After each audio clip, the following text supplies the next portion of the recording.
dois, já está. Boa tarde a todos.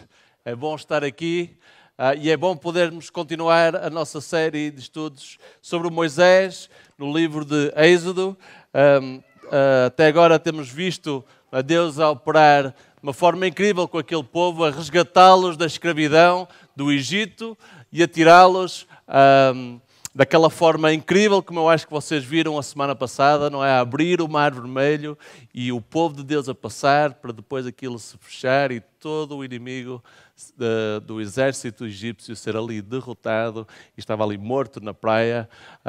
Foi uma história, é uma história incrível, mas as boas notícias é que até aqui essa foi a parte mais fácil, ok? A partir de agora é que a coisa que se complica para Deus e para o povo de Deus. E parece incrível pensar, não é, que uma história tão, um milagre tão incrível como abrir o Mar Vermelho e resgatar o povo de Deus, aquelas 10 pragas, tudo aquilo que Deus fez, todos aqueles sinais milagrosos do poder de Deus, foram apenas o primeiro passo. Porque se nós olharmos mesmo para a história de Êxodo, nós vemos que esses primeiros passos demoraram cerca de 14 capítulos e o resto da história da libertação do povo de Israel dura o resto do Velho Testamento, ok? Como alguém disse, não é? Para tirar, demorou apenas alguns meses para tirar Israel do Egito, mas levou mais de 40 anos de Israel no deserto para retirar o Egito do coração de Israel. É importante nós lermos estas histórias e percebermos como é que isto dá-nos um vislumbre daquilo que é o Evangelho e a história da graça de Deus. E perceber como é que estas histórias se relacionam com a nossa história. Então, desde essa última história, em que Israel agora está livre, saiu do Egito, tem que fazer o seu próprio caminho, nós vemos história após história, Deus aos poucos, a revelar-se ao povo de Deus. Ele começa logo a revelar-se como o Deus que cura. Ele opera um milagre e purifica a água para eles beberem. Depois providencia para as suas necessidades básicas, dando-lhes o pão, não é? O maná do céu. História a seguir, ele providencia a outra necessidade básica que nós seres humanos temos, que é a água, providenciando água daquela rocha. E logo a seguir derrota os seus inimigos. Aquela história que alguns de vocês estudaram no Liga-te, não é? Com o poder da oração. Moisés, no cimo do monte, a levantar o cajado e Josué cá em baixo a lutar contra os amalequitas. E basicamente, quanto mais eles oravam, enquanto mantinham os braços no ar, os amalequitas eram derrotados. Deus a revelar-se. O Senhor é a minha bandeira. Foi assim que ele se revelou ao povo de Deus nessa altura, nessa história. E logo a seguir vemos também Deus a trazer ordem no meio do caos. Vem o genro de Moisés, Jetro, e ele ajuda-o a organizar o povo. Eles estão-se... Sogro, desculpa. O que é que eu disse? Genro? Sogro, tens razão. Não é? Trazer conselho, ajudar a trazer ali ordem à nação. Vê-se uma nação a surgir, a emergir. Eles que eram escravos, não tinham sequer organização como um povo. E Deus estava a trazer e a ir à frente deles. Tudo isto num espaço de mais ou menos de 3 meses. E isto traz-nos então à história de hoje. A história em que o povo de Deus, passados uns 3 meses, chega ao pé do Monte Sinai. E Moisés sobe àquele monte.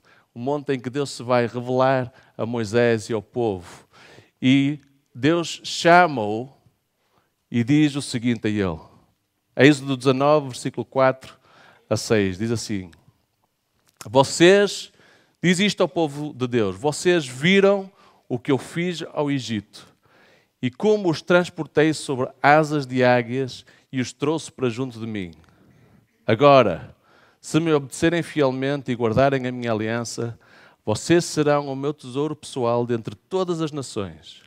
Embora toda a terra seja minha, vocês serão para mim um reino de sacerdotes e uma nação santa. É uma revelação incrível, uma interação incrível de Deus com Moisés e Deus a revelar mais uma vez a Moisés e ao povo aquilo que são as suas intenções. E a ordem é importante.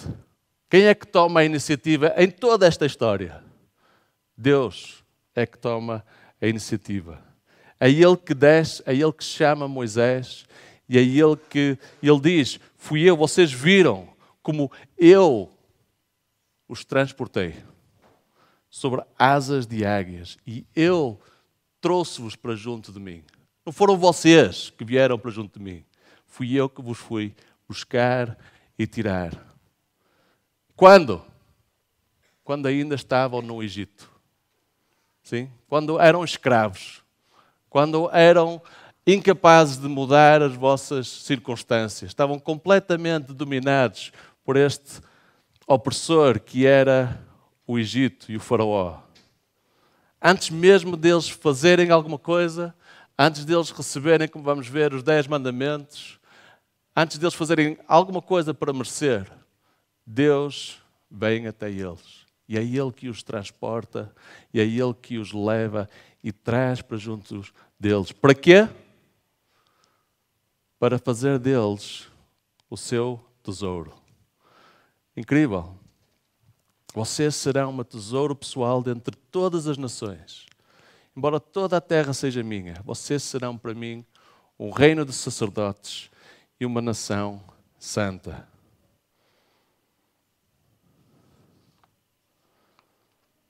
A história da Bíblia, do início ao fim, é esta história em que Deus toma a iniciativa.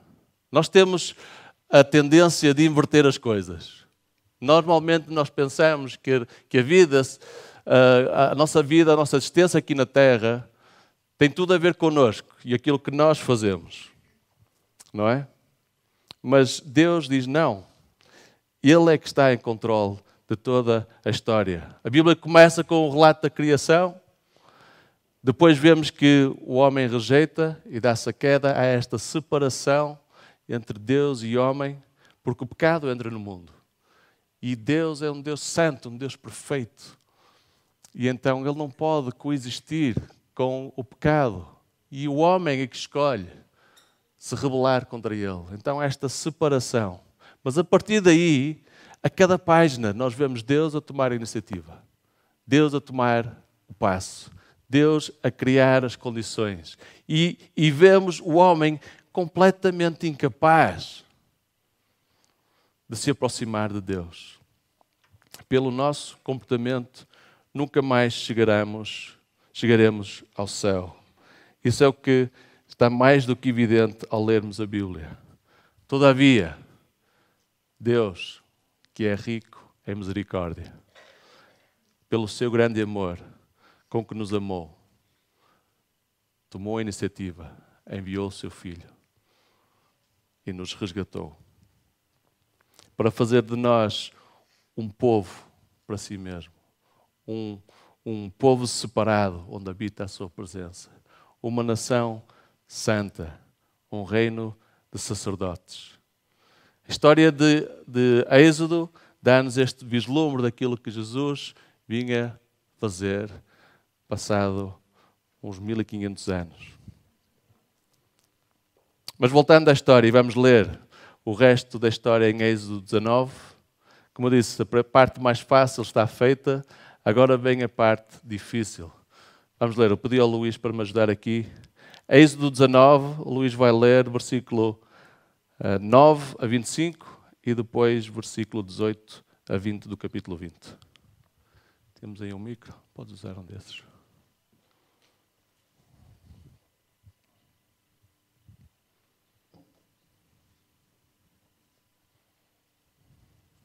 Disse o Senhor a Moisés: virei a você numa densa nuvem, a fim de que o povo, ouvindo-me falar-lhe, passe a confiar sempre em você. Então Moisés relatou ao Senhor o que o povo lhe dissera. E o Senhor disse a Moisés: vá ao povo e consagre-o hoje e amanhã. Eles deverão lavar as suas vestes e estar prontos no terceiro dia, porque nesse dia o Senhor descerá sobre o monte Sinai, à vista de todo o povo. Estabeleça limites em torno do monte e diga ao povo: tenham o cuidado de não subir ao monte e de não tocar na sua base. Quem tocar no monte certamente será morto. Será apedrejado ou morto a flechadas. Ninguém deverá tocá-lo com a mão. Seja homem, seja animal, não viverá. Somente quando a corneta soar um toque longo, eles poderão subir ao monte. Tendo Moisés descido do monte, consagrou o povo e eles lavaram as suas vestes. Disse ele então ao povo: preparem-se para o terceiro dia e até lá não se acheguem a mulher. Ao amanhecer do terceiro dia houve trovões e raios, uma densa nuvem cobriu o monte e uma trombeta ressoou fortemente. Todos no acampamento tremeram de medo. Moisés levou o povo para fora do acampamento para encontrar-se com Deus e eles ficaram ao pé do monte. O monte Sinai estava coberto de fumaça, pois o Senhor tinha descido sobre ele em chamas de fogo. Ele subia fumaça como de uma fornalha. Todo o monte tremia violentamente e o som da trombeta era cada vez mais forte. Então Moisés falou e a voz de Deus lhe respondeu. O Senhor desceu ao topo do monte Sinai e chamou Moisés para o alto do monte. Moisés subiu e o Senhor lhe disse: deixa e alerta o povo que não ultrapasse os limites para ver o Senhor e muitos deles pereçam.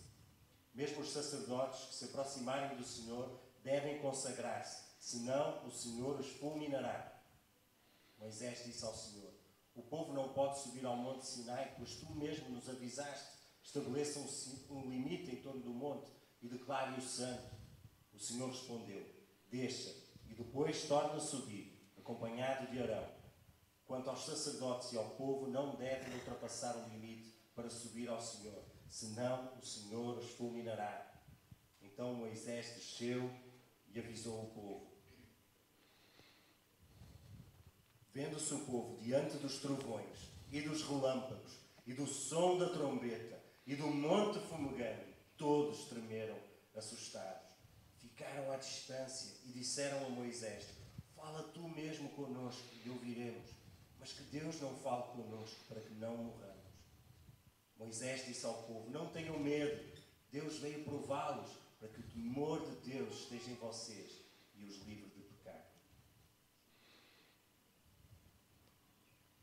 Obrigado, Luís. Então, uma história dramática, não é? Qual era o verdadeiro problema do povo de Israel? Porque é que eu disse que a parte fácil já estava realizada e agora é que vinha o verdadeiro desafio? Qual era o verdadeiro desafio? Qual era? Nós vemos Deus, um Deus de amor, um Deus compassivo, um Deus que tem este desejo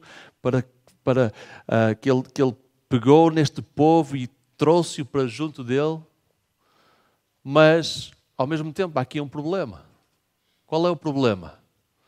Ele quer aquele povo junto dele, mas ao mesmo tempo não se podem aproximar muito, não é? Tem que haver ali alguns limites. Porquê? Porquê? Deus cria uma nação santa, uma nação pura, porque Ele é puro e santo. E o problema do povo de Israel é que ele era um povo impuro. E eles tiveram mesmo assim de se preparar, ouviram na história, não é? Tiveram que ser consagrados, ou seja, separados, preparados para este evento, tiveram que limpar as suas vestes, lavar as suas vestes, ou seja, purificar-se, pelo menos exteriormente, um sinal de respeito, de reverência, perceber aquilo que estavam a fazer, não é? Tiveram que se abster de relações sexuais durante 3 dias, ou seja, dar toda a sua atenção, não querer qualquer distração com aquela reverência para o momento que iria acontecer. Deus, um encontro com Deus. E mesmo assim, mesmo os sacerdotes, havia este limite, E porquê? Porque Deus amava o povo e sabia que havia este problema, tinha que ser resolvido.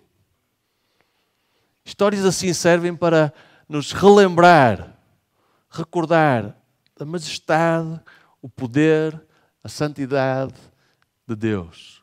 E o contraste entre Ele e a nossa condição humana. Deus tinha removido aquele povo do Egito, mas ainda não podia habitar no seu meio. Tinha removido aquela opressão externa do inimigo, do faraó e de todo aquele exército, mas ainda havia um inimigo interno. Pecado. Que tinha que ser removido. O problema maior era um problema de coração. E nós vemos que o povo, que não é só Deus que vê isto, o povo percebe isso instintivamente, não é? A reação deles é interessante. Como é que tu terias reagido ao ver aquele monte a tremer? Sons de trovoada. Ainda esta semana houve trovoada, eu por acaso nem acordei. A Lúcia acordou assustada com aquilo. Vocês já experimentaram isso? Está a ouvir aqueles relâmpagos, trovões, casa a tremer, o monte a tremer, tudo com uma nuvem de fumaça. Incrível.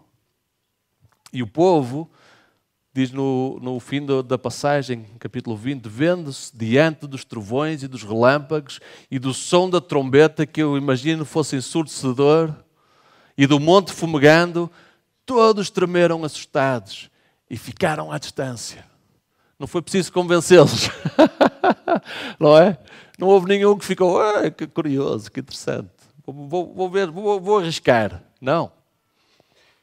Todos perceberam que não podiam se aproximar. E disseram a Moisés, fala tu connosco. Não é? Fala tu connosco e nós ouviremos. Mas que Deus não fale connosco para que não morramos. Faz lembrar um bocado Pedro, não é? Quando percebe pela primeira vez que está com Jesus e Jesus faz aquele milagre incrível da pesca milagrosa e a reação de Pedro, quando os olhos dele são abertos, ele diz, afasta-te de mim. Não é? Afasta-te de mim, eu sou impuro.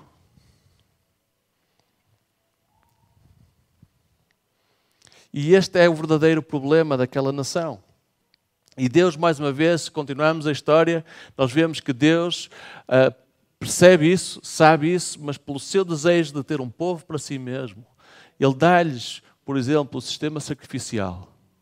Não é? Ele dá-lhes aquele sistema que através do derrame do sangue de um cordeiro perfeito, que leva simbolicamente sobre ele os pecados daquele povo, e eles, através de todos estes rituais de purificação e através daquele sacrifício, eles podem se aproximar de Deus, através do mediador, do sacerdote.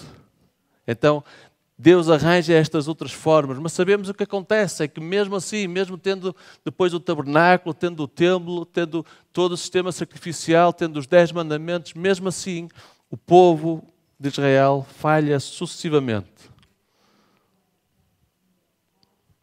E é aqui que, se lermos o Velho Testamento, nós vemos, vez após vez, o mesmo ciclo a repetir-se, até que chega o Salvador, Jesus Cristo.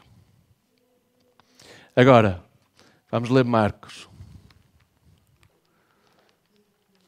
e pensar nestas palavras de João Batista com esta história em mente.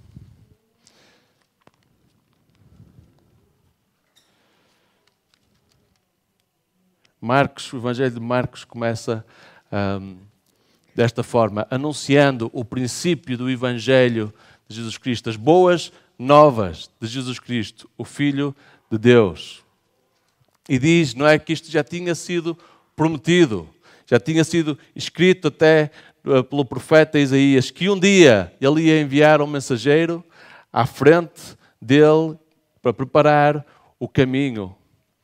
E esse mensageiro, que nós sabemos é João Batista, ele ia ser como uma voz que clama no deserto, que ia dizer: preparem o caminho para o Senhor, façam veredas retas para Ele. Preparem o caminho para o Senhor, façam veredas retas para Ele. Agora,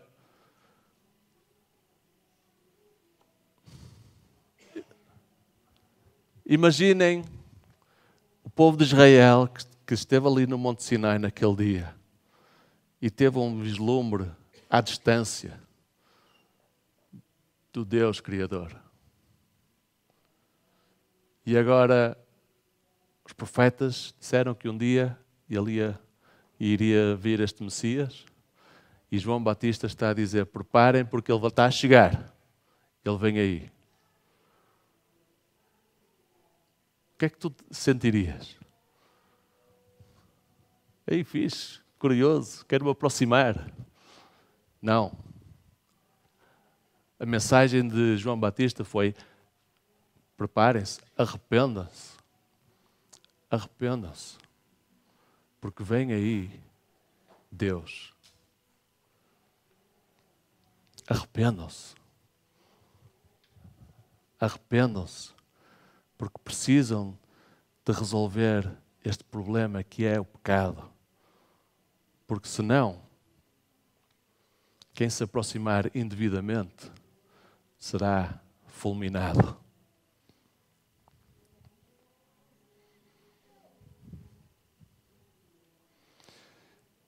João Batista refere-se assim a Jesus, e nós, se lermos estas palavras com este contexto, porque era esta a visão que João Batista tinha do Salvador. Ele diz: depois de mim vem alguém mais poderoso do que eu.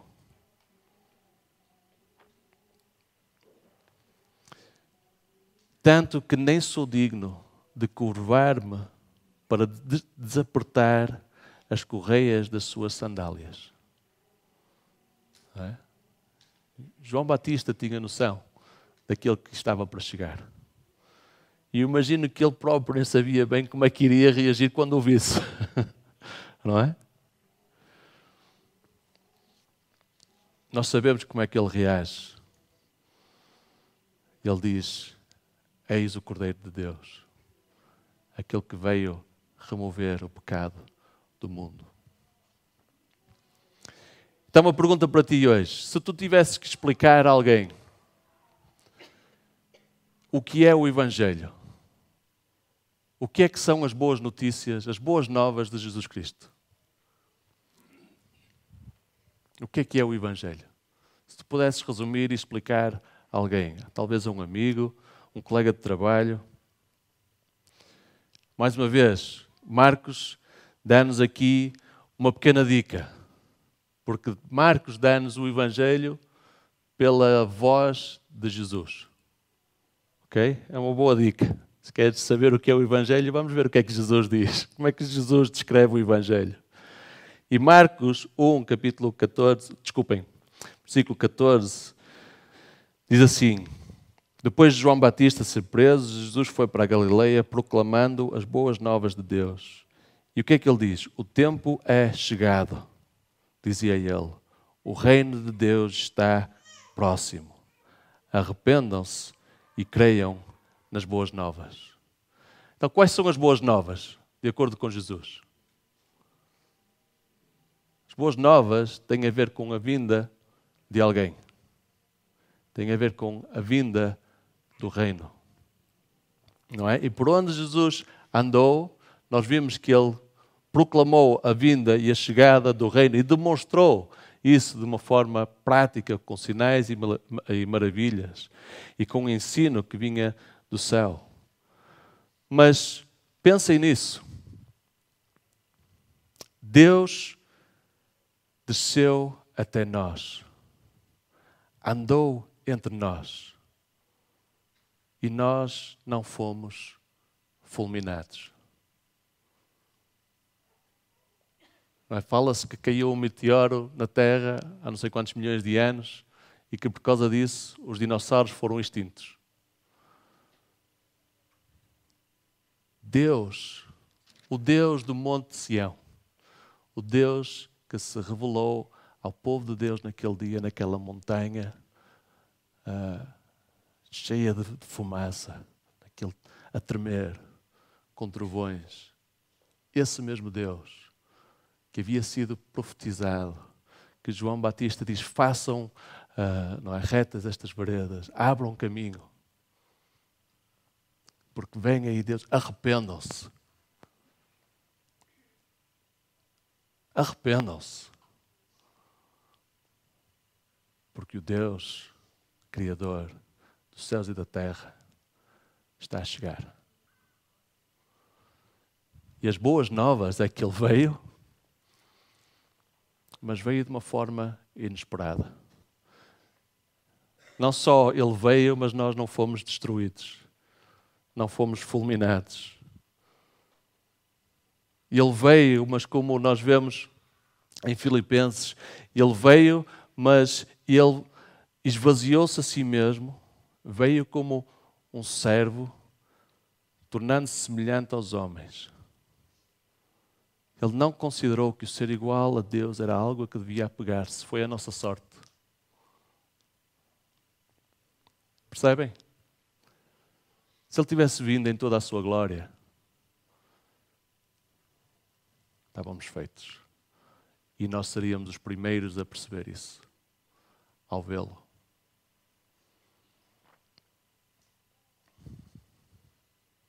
Estas são as boas novas. O reino de Deus está próximo. Deus desceu até nós. Emmanuel, Deus conosco. E o problema é que nós podemos ficar demasiado familiarizados com isto, com esta realidade. Mesmo ao vir aqui ao domingo e falarmos de entrarmos na presença de Deus, nunca podemos esquecer que é deste Deus que nós estamos a falar.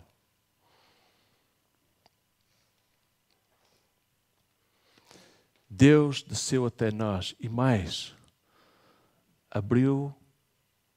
levou sobre Ele os nossos pecados, limpou-nos, purificou-nos, removeu toda a nossa culpa, toda a nossa vergonha, ali na cruz,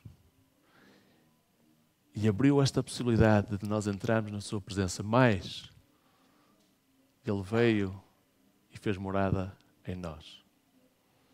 Este mesmo Deus. Não é incrível? O sacrifício perfeito. O Cordeiro de Deus. Não fomos nós que viemos a Ele. Não fomos nós que o encontramos. Não fomos nós que o buscamos. Ele tomou a iniciativa pela graça e misericórdia de Deus. Ele veio até nós. Este é o Evangelho. Estas são as boas novas. O reino de Deus está próximo. Chegou. Está aqui. Está entre nós. Está em nós. Estas são as boas novas. Estas são as boas novas que nós temos para partilhar com o mundo. Deus conosco. É incrível. Este era o verdadeiro problema do povo de Deus. É o verdadeiro problema de toda a humanidade. É o pecado que nos separa de Deus. Então, como é que nós podemos responder a isto hoje? Eu diria que há várias maneiras, mas uma das coisas que esta história fez em mim, que provocou em mim, é cultiva este deslumbre pela graça de Deus. Pela graça de Deus sobre a tua vida. Não é? É incrível. Pela graça vocês são salvos por meio da fé. E isto não vem de vocês, é dom de Deus, não por obras, para que ninguém se glorie. É o mesmo, Deus é o mesmo, ontem, hoje e eternamente. Quando falamos disto, falamos deste mesmo Deus. E depois, outra coisa que eu acho que isto obriga-nos também a fazer é levar seriamente o nosso pecado. Como eu disse, ali naquele dia, ninguém tinha qualquer dúvida que era um pecador. ninguém decidiu arriscar. Se calhar eu sou bonzinho, pelo menos não sou tão mau como aquele. Eu vou-me aproximar. vou ver se vou chegar a esticar o meu dedo, ver se vou tocar ali no monte. Não. Nem homem, nem animal qualquer. Senão eram instantaneamente fulminados. E esta prática de levarmos a sério o nosso pecado é algo que às vezes também podemos perder. Por este familiarizarmos demasiado com Jesus. Jesus instruiu-nos na sua oração do Pai Nosso, a diariamente, pedir perdão pelos nossos pecados. Perdoa as nossas ofensas. David orava, sonda o meu coração, Deus. E se há algo em mim que precisa de ser confessado, então confessa isso. João encoraja-nos, não é? Confessa. E se alguém diz que não tem pecado, é mentiroso. E a verdade não está nele. Mas se confessarmos os nossos pecados uns aos outros, Ele é fiel, pela sua graça, para nos perdoar. Amém?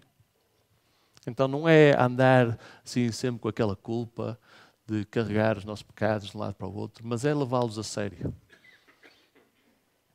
E confiar na graça de Deus para nos limpar, perdoar e vivermos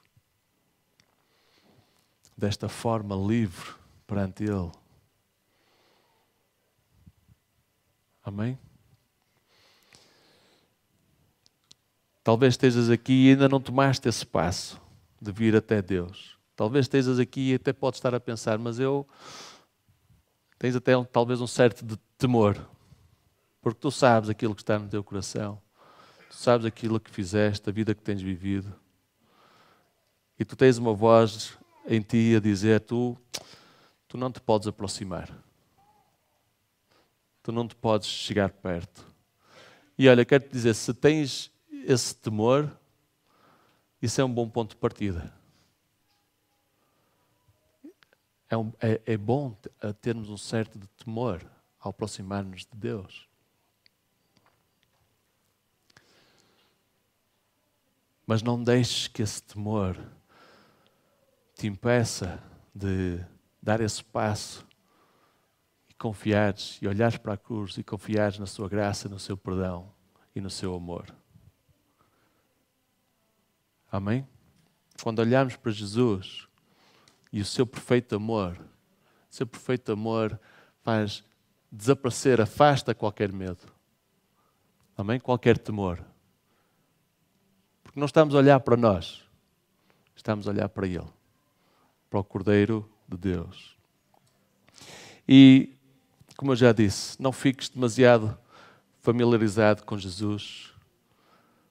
Lembra-te, por exemplo, de João. João era o discípulo que se calhar conhecia Jesus de forma mais próxima, de forma mais íntima, conviveu com ele, era daqueles mais próximos a ele, foi aquele que na última ceia estava ali com a cabeça sobre o seu peito.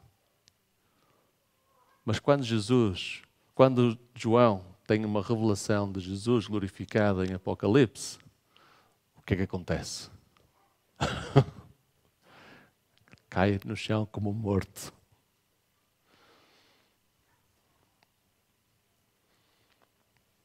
Mas o que é que Jesus faz? Ele coloca a sua mão direita sobre João e diz: não tenhas medo. Não tenhas medo. Eu sou o primeiro e o último. Sou aquele que vive. Estive morto, mas agora estou vivo para todo sempre. Aleluia.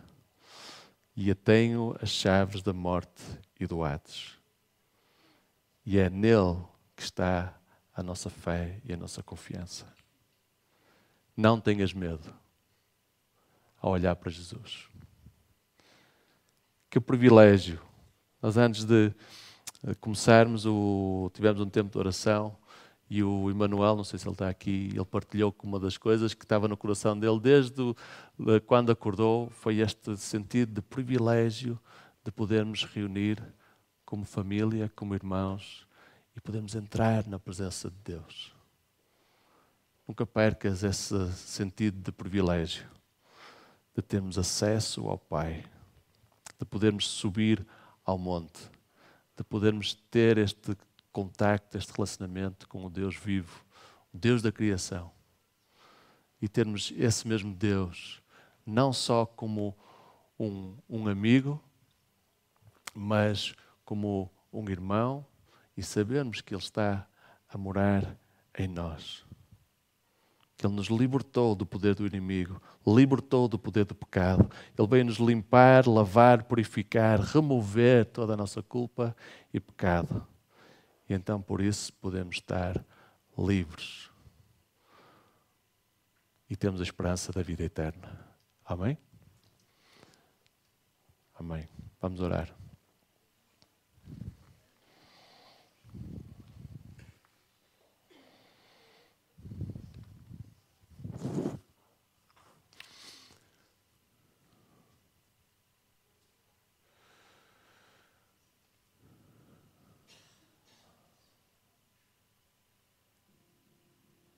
Obrigado. Obrigado, Deus, porque Tu tanto amaste o mundo que enviaste o Teu Filho. Tomaste a iniciativa, vieste até nós, resgataste-nos, levantaste-nos, levaste-nos sobre como asas de águias, trouxeste-nos para junto de Ti, para fazer de nós o Teu tesouro de entre todas as nações, para fazer de nós uma nação santa, um povo escolhido, a Tua igreja. Que privilégio, Deus, podemos pertencer a Ti. Que privilégio podermos Te conhecer. Que privilégio podermos juntar-nos com os nossos irmãos e irmãs e entrar na Tua presença, sabendo que estamos perdoados, sabendo que o nosso pecado, a nossa culpa, a nossa vergonha já foi pregada com Jesus ali naquela cruz.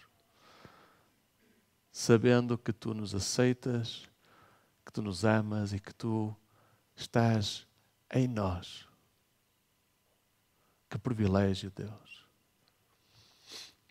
E ajuda-nos a poder partilhar estas boas novas com outros, a levar estas boas novas a outros, a mostrar a outros este caminho, o único caminho que nos leva ao Pai, que é Jesus Cristo. O único caminho, a única pessoa, a única em quem podemos depositar toda a nossa confiança. O único que vai resolver o verdadeiro problema do coração humano. O único que vai nos livrar das amarras do pecado que nos separam de Deus. Ajuda-nos a partilhar estas boas novas com outros, para a Tua honra e glória, para que o Teu povo continue a crescer, que a Tua família continue a crescer, para que mais e mais possam vir à Tua presença, louvar-Te e adorar-Te com esta liberdade incrível, que é saber que somos Teus. Amém. Amém.